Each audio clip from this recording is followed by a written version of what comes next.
نحمده ونصلي على رسوله الكريم وما بعد فأعوذ بالله من الشيطان الرجيم بسم الله الرحمن الرحيم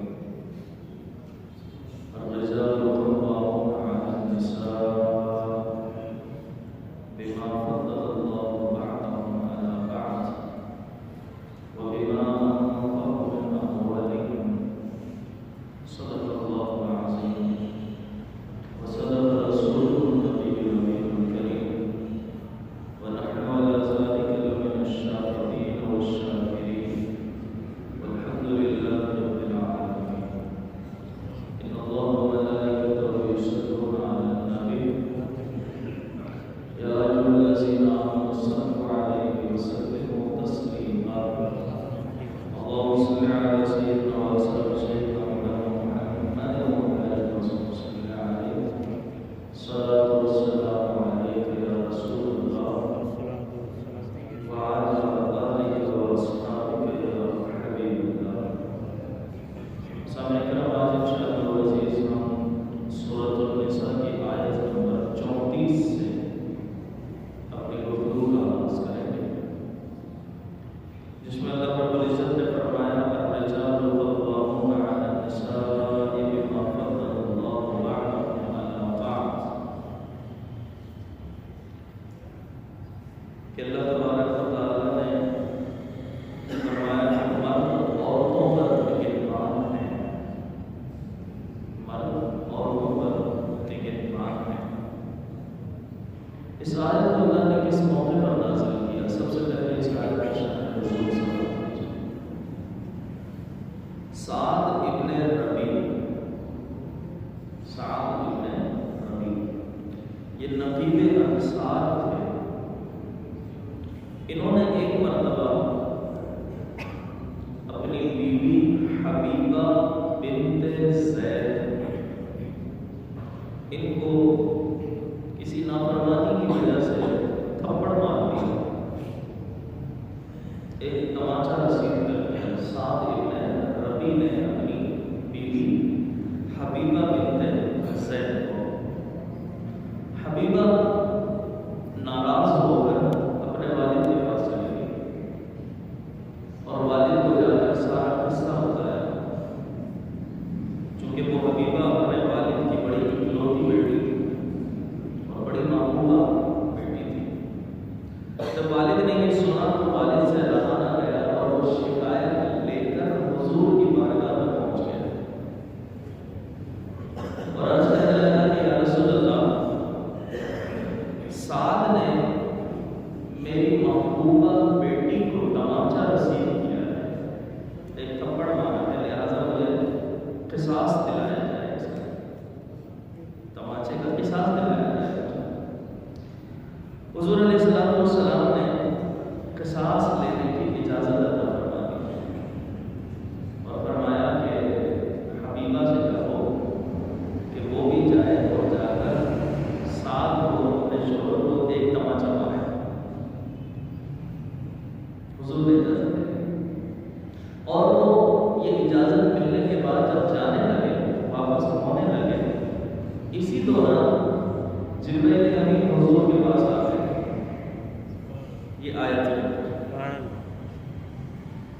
آیت لے کر حضور کی بارگاہ میں حاضر ہوئے اور جبرائیل امین نے عرض کیا کہ اے اللہ کے نبی اللہ تعالیٰ نے آپ کے لیے یہ حکم نازل فرمایا کہ اس معاملے کا فیصلہ اس کے مطابق کیجیے کہ جس میں اللہ تبارک و تعالیٰ نے فرمایا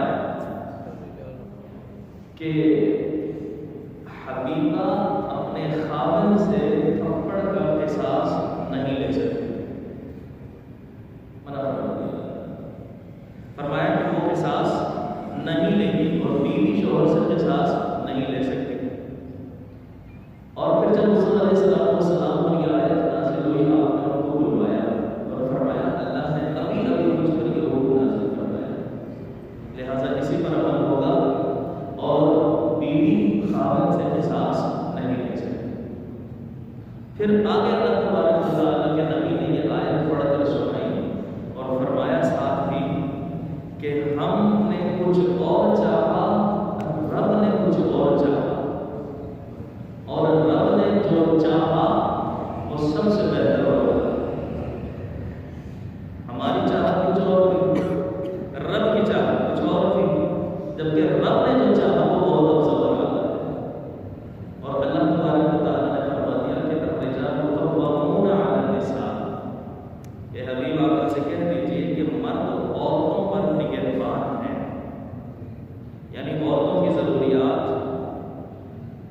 حفاظت اور دیگر کئی امور کے اندر مردوں کو عورتوں پر فوقیت حاصل ہے، ان کو تسلط حاصل ہے۔ گویا کہ یوں سمجھ لیجیے کہ عورت رعایا ہے اور مرد بادشاہ ہے۔ عورت رعایا ہے اور مرد جو ہے وہ بادشاہ ہے، لیکن یہ بادشاہت یہ یاد رکھیے گا اس لیے نہیں دی اللہ تعالیٰ نے کہ عورتوں پر ظلم کیا جائے، عورتوں پر ظلم رکھنے کے لیے نہیں دی اللہ تعالیٰ نے یہ بادشاہت، یا یہ درجہ جو مرد کو دیا ہے عورتوں پر یہ اس لیے نہیں دیا کہ عورتوں کے اوپر ظلم کرے، ان کو مارے، بلکہ اللہ نے یہ درجہ تجھے دیا ہے وہ نگہبانی کے لیے دیا ہے، اور ایک قوی شخصیت اور باہمت اور حوصلہ مند شخصیت ہونے کی وجہ سے دیا ہے۔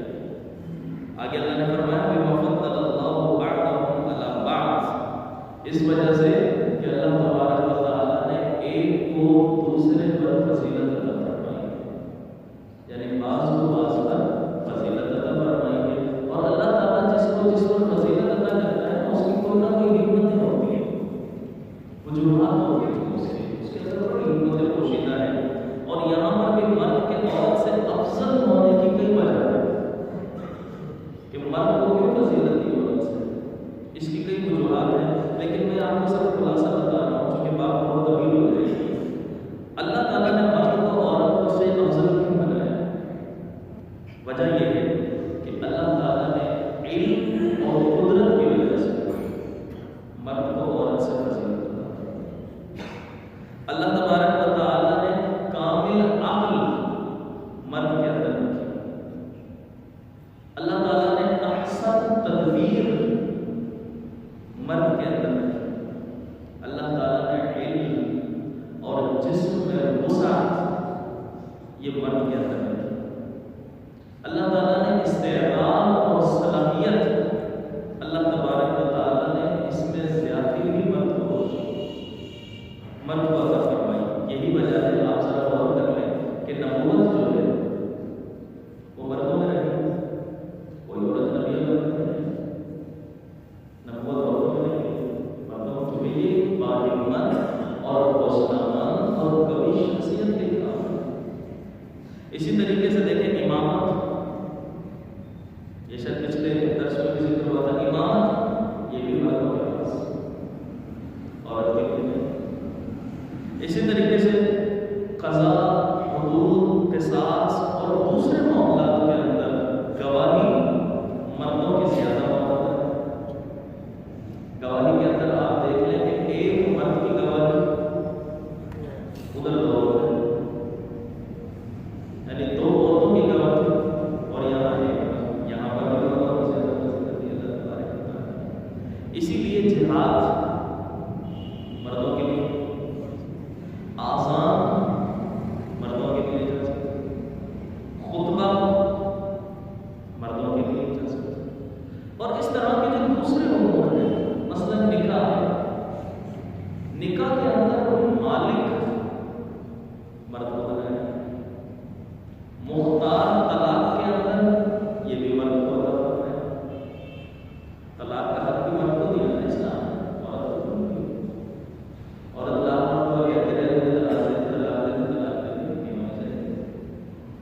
تو نکاح میں مالک بھی مرد کو بنایا، طلاق کا اختیار بھی مرد کو دیا، اور اللہ تبارک و تعالیٰ کے نبی نے تو ایک حدیث میں مردوں کی اتنی فضیلت بیان فرمائی، ایک بیوی کے لیے اس کے شوہر کی حیثیت کیا ہونی چاہیے، کیا مقام ہونا چاہیے۔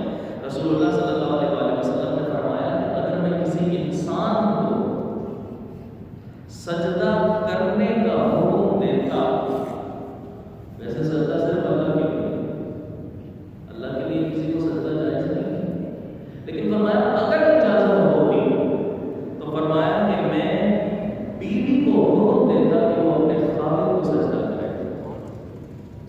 اتنا برسوں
بہترین بیوی، بہترین عورت وہ ہے کہ جب تو اسے دیکھے تو وہ تجھے خوش کر دے، اور فرمایا جب تو اس کو حکم دے تو وہ اطاعت کرے، وہ فرما برداری کرے، جب تو غائب ہو، کام کاج کے سلسلے میں کہیں چلے گئے، ڈیوٹی پر چلے گئے، کام کے لیے دکان پر چلے گئے، کاروبار کے لیے، فرمایا کہ جب تو غائب ہو تو تیرے مال اور تیری اولاد کی حفاظت کرے۔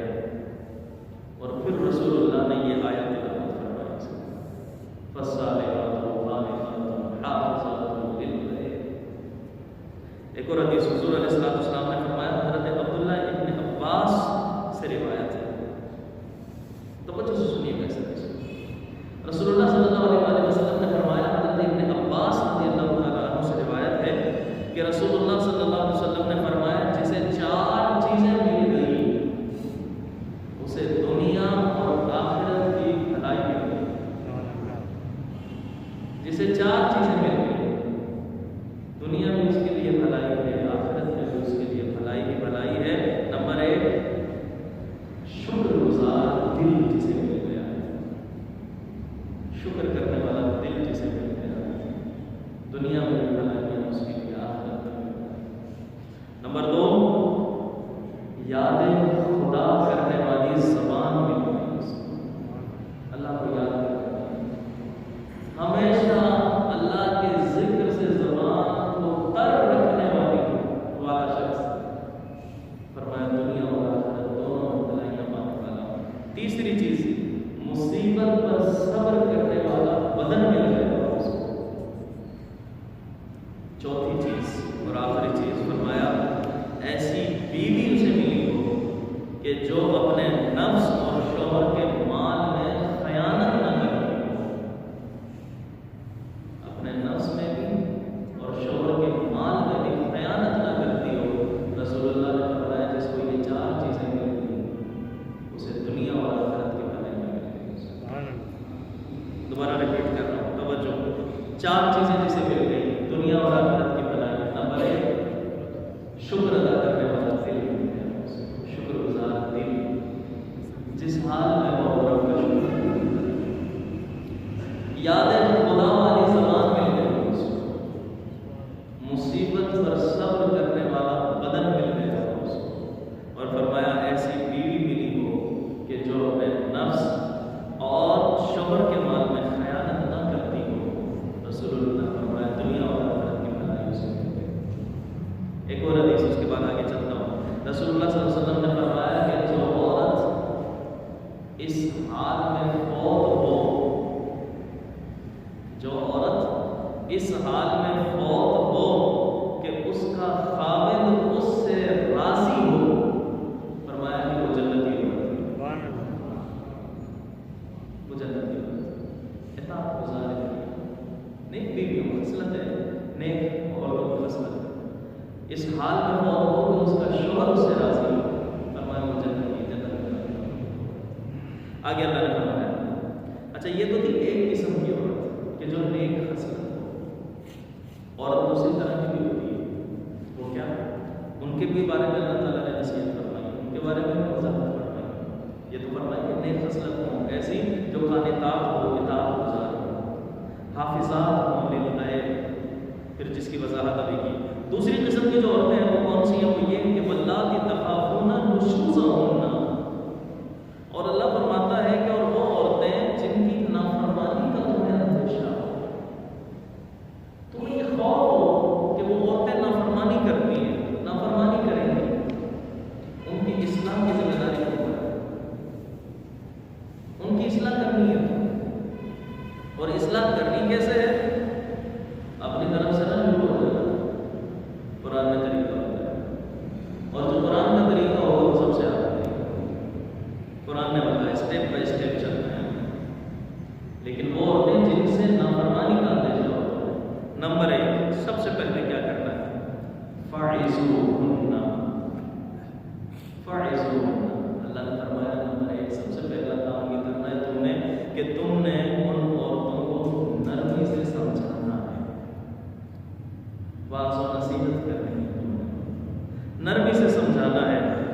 اطاعت کرنے میں کیا فائدے ہیں، نافرمانی کرنے کے کیا نقصان ہیں، شوہر کی اگر نافرمانی کرو گی تو کتنی بری بات ہے، اللہ کی پکڑ کتنی سخت ہے، عذاب کیا ہے.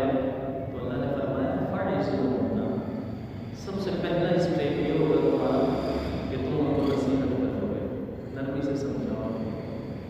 اگر وہ سمجھ آتی ہے تو ٹھیک ہے، نہیں سمجھتی اب کیا کرنا ہے. فرمایا دوسرا اسٹیپ تمہارا یہ ہونا چاہیے وَاهْجُرْهُنَّ فِي الْمَضَاجِعِ. دوسرا اسٹیپ تمہارا یہ ہو کہ اگر یہ نصیحت کام نہ آئے تو اب ان سے اپنے بستر الگ کر لو، اپنے بستر کو الگ کر لو، رہو نہیں لیکن بستر کو الگ کر لو ان سے. یہ تمہارا دوسرا اسٹیپ ہے. فرمایا اگر یہ بھی کام نہ آئے، یہ بھی کارگر ثابت نہ ہو تو پھر ہے وَاضْرِبُوهُنَّ، پھر ہے اور پھر اگر باز نہ آئے تو انہیں مناسب انداز میں مارو، سزا دو. اس کی تھوڑی وضاحت سنیے گا. سزا دو، اس کو مارو مناسب انداز میں. لفظوں پر غور کیجیے گا. اور اس سے مراد یہ نہیں کہ ہاتھوں سے، منہوں سے، دانتوں سے ڈنڈے اٹھا کر بس شروع ہو جاؤ اور ہاتھ پاؤں توڑ دو، ہڈیاں توڑ دو. یہ مراد نہیں ہے. وَاضْرِبُوهُنَّ سے مراد کیا ہے کہ وَاضْرِبُوهُنَّ اس سے مراد ہے کہ ہاتھ یا مسواک، ہاتھ یا مسواک جیسی چیز سے ایک دو ضربیں مارنی ہے. بس ایک دو ضربیں مارنی ہے. سمجھنے والے کے لیے یہی بہت کافی ہے. یہ بڑی ضرورت ہے کہ ہاتھ یا مسواک سے ایک دو ضربیں مارنی ہے. اور یہ جو ضربیں بھی مارے گا نا، اس کے اندر بھی احتیاط ہے. اس کے اندر بھی احتیاط یہ ہے کہ وہ عورت کے اعضائے نازک اور چہرے پر نہیں مارے گا، چہرے پر نہیں مارے گا، عورت کے اعضائے نازک پر نہیں مارے گا. یہ بھی احتیاط ہے. رسول اللہ صلی اللہ علیہ وسلم کی بارگاہ میں ایک صحابی حاضر ہوئے اور آ کر عرض کرنے لگے کہ یا رسول اللہ، ایک بیوی کا شوہر پر کیا حق ہے؟ حضور نے فرمایا جیسا خود کھائے ویسا اسے بھی کھلائے، جیسا خود پہنے ویسا اسے بھی پہنائے. نہ اس کے منہ پر تھپڑ مارے. اس کا مطلب یہ نہیں منہ کو چھوڑ کر پٹنا لے کے شروع ہو گئے.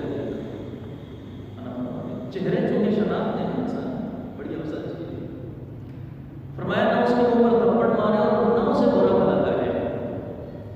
یہ اس عورت کا حق ہے.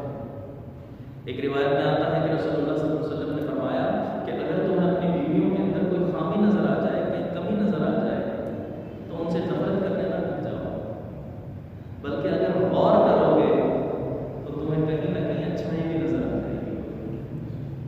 اچھائی بھی نظر آ جائے گی.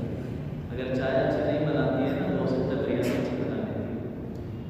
وہ نہیں اچھی بناتی تو شاید دال اچھی بنا لیتی ہوگی. تو کہیں نہ کہیں خامی اگر اس کے اندر ہے تو اچھائی بھی ہوگی. غور کرنا. تو رسول اللہ صلی اللہ علیہ وسلم نے کیا فرمایا؟ فرمایا کہ یہاں پر عورتوں کو اس طرح نہیں مارنا ہے بلکہ ان کے نازک اعضاء اور چہرے پر مارنے سے سختی سے منع فرما دیا. تو آج کل کی جو مار ہے اس کو یہاں وَاضْرِبُوهُنَّ سے نکالا کہ جو جاہلانہ طور پر مارا جاتا ہے، جاہلانہ طریقے سے مار دیا جاتا ہے اس کو ڈنڈوں سے، دانتوں سے، گھوسوں سے، منہوں سے، اس کے بازو توڑ دیا، ہاتھ توڑ دیا، چہرہ بگاڑ دیا. یہ سب چیزیں مفسر فرماتے ہیں یہ ایک جاہلانہ طور طریقہ، یہ ناجائز ہے، یہ اذیت ہے، یہ تکلیف ہے. تو اس لیے اس چیز کو یہاں سے نکالا. وَاضْرِبُوهُنَّ یہ تیسرا اسٹیپ ہونا چاہیے ہمارا. اور تیسرے اسٹیپ کے اندر بھی احتیاط کا کرنی ہے کہ ایک دو ضربیں مارنی ہے، وہ بھی مسواک جیسی چیز سے، اس سے مارنی ہے. آگے پھر اللہ نے فرمایا اگر مان جائیں نا، اچھا ڈائریکٹ طلاق تک نہیں پہنچ جانا ہے. آج کل ہمارے معاشرے میں یہ چیز بہت ہوئی ہے اور بہت زیادہ کیسز اس طرح کے آ رہے ہیں. تھوڑی سی ناچاکی ہوئی کیونکہ قوت برداشت کسی کے اندر نظر نہیں آتی، قوت برداشت نہیں رہی کہیں تھوڑی بہت کوتاہی ہوئی، کلامی ہوئی. جب مالک بنا دیا، مختار بنا دیا مرد کو طلاق کا، تو مرد کو بھی اپنی زبان کو سنبھال کر رکھنا ہے. اب یقین جانیے گا کہ بہت سارے ایسے کلمات ہوتے ہیں جو پتہ نہیں ہوتے، اگر مرد کے منہ سے نکل جائے تو اس کی بیوی اس کے نکاح سے خارج ہو جاتی ہے. لیکن کم علمی کی وجہ سے پھر ہم پوچھتے بھی نہیں کسی سے، شرم کے بارے میں، یہ شرم محسوس ہوتی ہے اور پھر اللہ نہ کرے اس طرح کے معاملات ہو گئے تو پھر غلط کاریوں کے اندر مبتلا ہو جاتے ہیں اور پھر وہ اسی طرح رہتے ہیں، پتہ بھی نہیں ہوتا بس ہو جائے گا. اس لیے جب مختار بنا دیا شریعت نے، مردوں کو بھی چاہیے کہ وہ اپنی زبانوں کو ذرا احتیاط سے استعمال کریں، سنبھال کر رکھیں اس کو. آگے اللہ نے فرمایا فَإِنْ أَطَعْنَاكُمْ فَلَا تَبْغُوا عَلَيْهِنَّ السَّبِيلَ. یہاں تک بات ہے اگر وہ مان جائیں، تمہاری فرما بردار بن جائیں، اطاعت کرنے لگیں، تو پھر ان پر ظلم کی راہ تلاش نہ کرنا، پھر بہانے تلاش نہ کرنا، ان کو سزا دے دیں گے. عورت کو احساس ہو گیا، غلطی مان لی اس نے توبہ کر لی، معافی مانگ لی، احساس اس کو ہو گیا، اطاعت گزار ہو گئی، تو پھر اب تمہارا بھی کام ہے کہ تم بھی خوش دلی سے قبول کرو اس کو، پھر بہانے تلاش نہ کرنا. اس نے اچھا اس ٹائم یہ کہا تھا نا، اب چڑھے نا میرے ہاتھ پہ، میں پھر بتاتا ہوں اس کو، بہانے تلاش نہ کرنا. اللہ فرماتا ہے فَإِنْ أَطَعْنَاكُمْ فَلَا تَبْغُوا عَلَيْهِنَّ سَبِيلًا، کہ یہ سارے کے سارے گناہ کرنے کے بعد اگر وہ توبہ کر لیتی ہے تو پھر گناہ ظلم کی راہ تلاش نہ کرنا.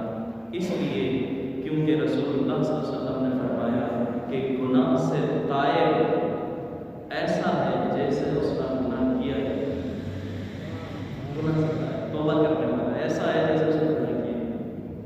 اور حضور نے پھر مردوں کے بارے میں فرمایا کہ لوگوں پھر ایسے بن کے دکھا دینا تم کہ خیرکم خیرکم لأہلی، کہ تم میں سے بہترین شخص وہ ہے کہ جو اپنے گھر والوں کے لیے بہتر ہو، گھر والوں کے لیے بہتر ہو. حضور کے زمانے میں لوگوں کو بڑا ظلم سے تو ملتا تھا، آپ کی آمد سے قبل حضور نے آ کر معاشرت سکھائی ہو، طریقہ سکھایا ہو، درس دیا لوگوں کو اور فرما دیا خیرکم خیرکم لأہلی، تم میں سے بہترین شخص وہ ہوگا کہ جو اپنے گھر والوں کے ساتھ اچھا سلوک کرتا ہو.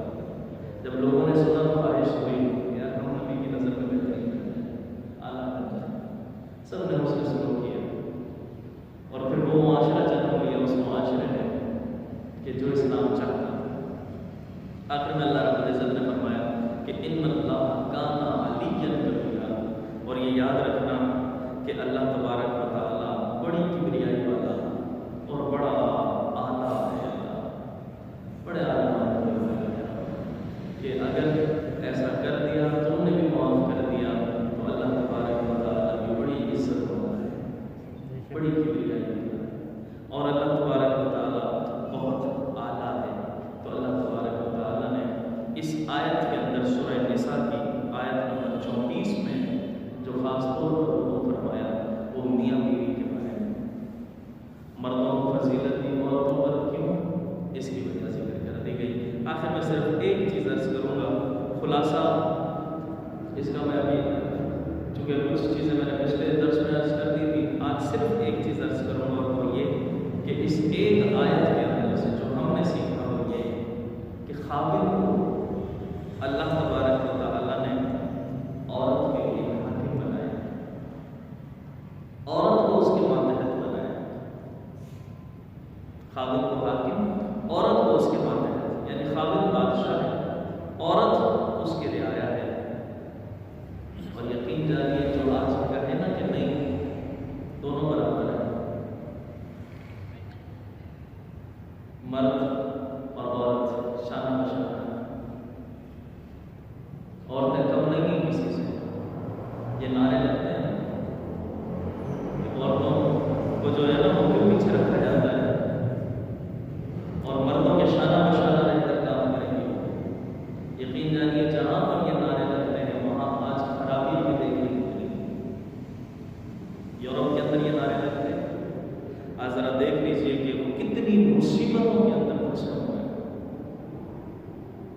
ایسے جاننے والے عاجز کے بھی ایسے جاننے والے ہیں جو رہتے باہر ہیں، کمایا ہے جنہوں نے باہر، لیکن جب ان کی اولاد جوان ہو جاتی ہے تو آج بھی اپنے بچوں کی تربیت کے لیے یہاں چھوڑتے ہیں۔ کہتے ہیں ٹھیک ہے سب کچھ ہے، کام ہے، ٹھیک ہے، مال بھی ہے، دولت بھی ہے، لیکن تربیت کی جگہ نہیں ہے۔ کیا وجہ ہے؟ یہ وہی ممالک ہیں جن کو ترقی یافتہ کہتے ہیں کہ جنہوں نے کھانا لگایا عورتیں اور مرد برابر ہیں۔ اللہ نے جس کو تخلیق کیا ہے نا جس اعتبار سے اللہ نے ویسی صلاحیت ہے اس کے اندر، اور جب تک ہر چیز اپنے دائرے میں رہ کر کام کرتی رہے گی نا، نظام صحیح چلتا ہے۔ یہ سیارے ہیں، آسمانوں میں سیارے ہیں، ان کے بھی دائرے ہیں، چاند اس کا دائرہ ہے، سورج اس کا دائرہ ہے۔ یہ سیارے اگر اپنے دائرے